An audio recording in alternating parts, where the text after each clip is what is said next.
Hey guys, welcome to the first ever Restoration Weekly video. My name is Jake McLaughlin. I'm the pastor of Restoration Church.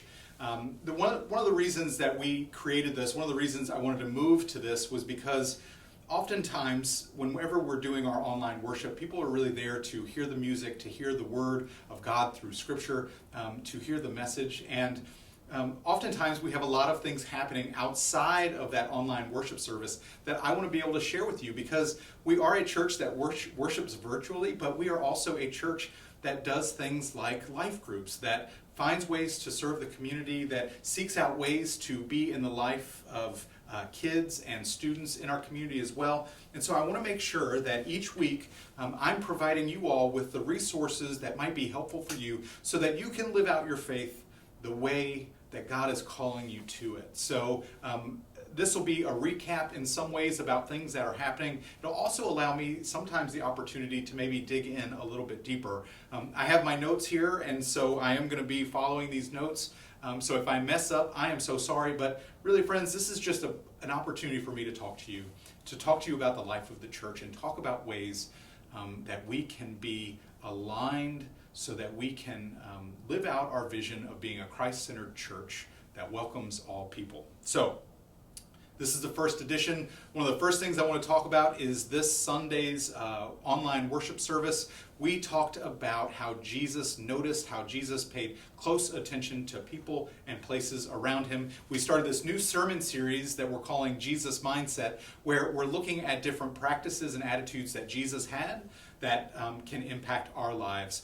You'll look in our actual newsletter. You will see links to our YouTube page, to our Facebook page and the like. I would love it if you would take the time to watch that, and also let us know that you've watched it either by registering your attendance or just saying hi or liking the stream on YouTube or on Facebook. You know, we'd love to know who's watching. We'd love to know if this is impacting people's lives. So take the time and do that, and we would really, really appreciate it. You know, I'll tell you, anytime. Let's just use Facebook as the example. You know, any time that a worship service that we do is shared, it almost doubles the number of people that see it. So I really want you all to consider taking the time to share these things on Facebook or subscribing to our YouTube page. Anything that you can do that can help us expand our reach, that makes it possible for people to hear about your church.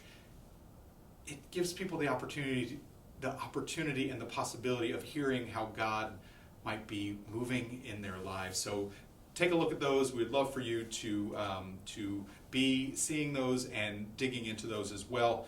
The next thing I want to talk about is an email that I sent out last week. It was a mass email that was talking about evictions. So one of the things that we're not really talking about as it relates to this pandemic and obviously, you know, the death toll and the economic damage and all that, one of the things that we haven't really been thinking about and talking about are what some people are calling the tidal wave or tsunami of evictions that might happen in the future.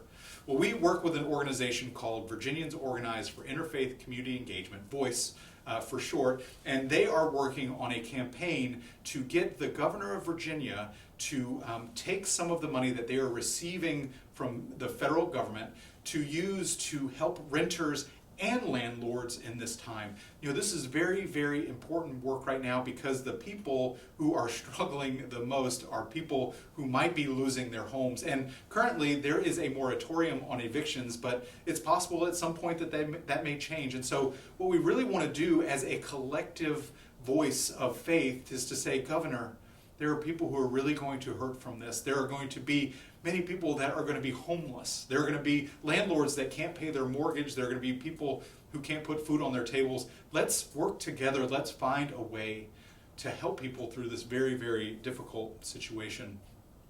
Let me also just say a word about giving. First, I want to say thank you so much for your very strong and consistent giving to our church. You know, generosity is such an important part of our life together. You know, Jesus calls it out of us. God calls it out of us to be generous, to our neighbors, to be generous to our church, to be generous to the world through our gifts and through our time and energy. And if you are wanting to learn more about how you can give to the church, you can go to restorationloudoun.org/give to learn more. Back when this pandemic first kind of found its way in the U.S., we, alongside our other campuses, created a COVID relief fund. And I got to tell you, it has been absolutely incredible, the generosity that you all have given the pastors, so that we can, as needs arise, either with people or with nonprofits that we work with, as needs arise, we are able to respond. Because of your generosity to that fund, we were able to help a church in Northern Virginia that is working with an encampment of unhoused individuals that have now found a place to be near a church. We are helping them so that they have food, toiletries, items that might be helpful for those individuals who really don't have any other place to go right now. We're also helping an organization that I've talked about before called the Leadership Center, which is located in Honduras. This is a women's empowerment organization that teaches women English, it teaches women about discipleship, and it teaches them entrepreneurial skills so when they go back to their villages and their towns, they can actually start businesses, start wonderful businesses so that they can not only take care of themselves, but take care of their family and encourage the economy, their local economies to grow and to thrive. We have again assisted them with a donation of $5,000 to help those young ladies get through all the things that they're going through right now. Any ways that you all are showing this generosity is just amazing, and I just want to say thank you so very, very much for that. Over the next few weeks, you're going to see a couple of things that are happening related to adults, to students, and with our kids, specifically around ways that we're building community and building relationships. So in September, we're going to be launching 2 life groups and the possibility of a book study. That information is already on our website. I'll be linking that information below. But here's what you should know about life groups. We encourage life groups because those are opportunities for us to build relationships and grow in our faith.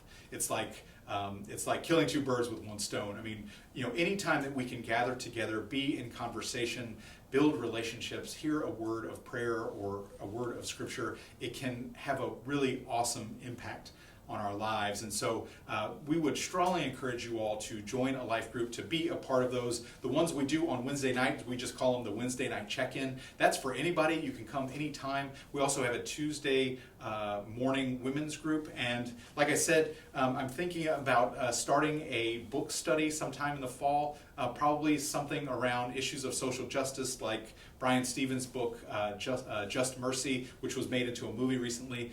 If you have some ideas of some books you might want to do a study on, you're welcome to reach out to me and let me know that. I would love to hear from you about things that might be helpful for you in this time. Related to students, to our teenagers, they're going back to school in a couple of weeks, just like our elementary age kids. They're going back to school, but they're really staying home. And we want to do something with our students in the coming weeks. So we assembled a group of about 6 students that are working out some plans about things we're going to do. They want to do themes for not just our online gatherings, but also the possibility of doing some in-person gatherings as well. I'll be sending out some information to parents probably later this week. Asking for some information. So I would just really appreciate it if you'll take the time and let us know that information that we're asking for. And then finally, just a word about our kiddos, our elementary age kiddos. We got a lot of really great feedback from our Vacation Bible School, where basically we handed you all a box, we gave you some video resources, and you did it kind of as you were able to do it. And we heard a lot of really great feedback about how people really appreciated that they had these wonderful, ready-to-go crafts and lessons, and how meaningful it was for them to do it together with their families. So we're going to actually move our Kids Life program into that type of model, where we are going to send you a package. That package will have lessons, it'll have ways to see some videos, it'll have really cool crafts that you can do together, and you can do it at your convenience. And so if you want to receive one of those, I will put Jennifer Vanderberg's email address in the newsletter so that you have that as well.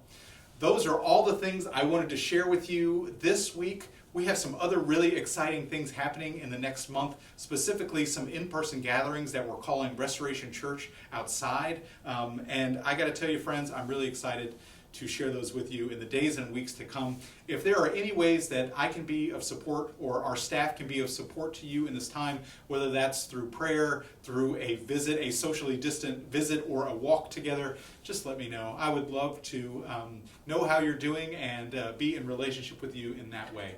I hope you all have a great week. God bless, take care, and we'll see you later.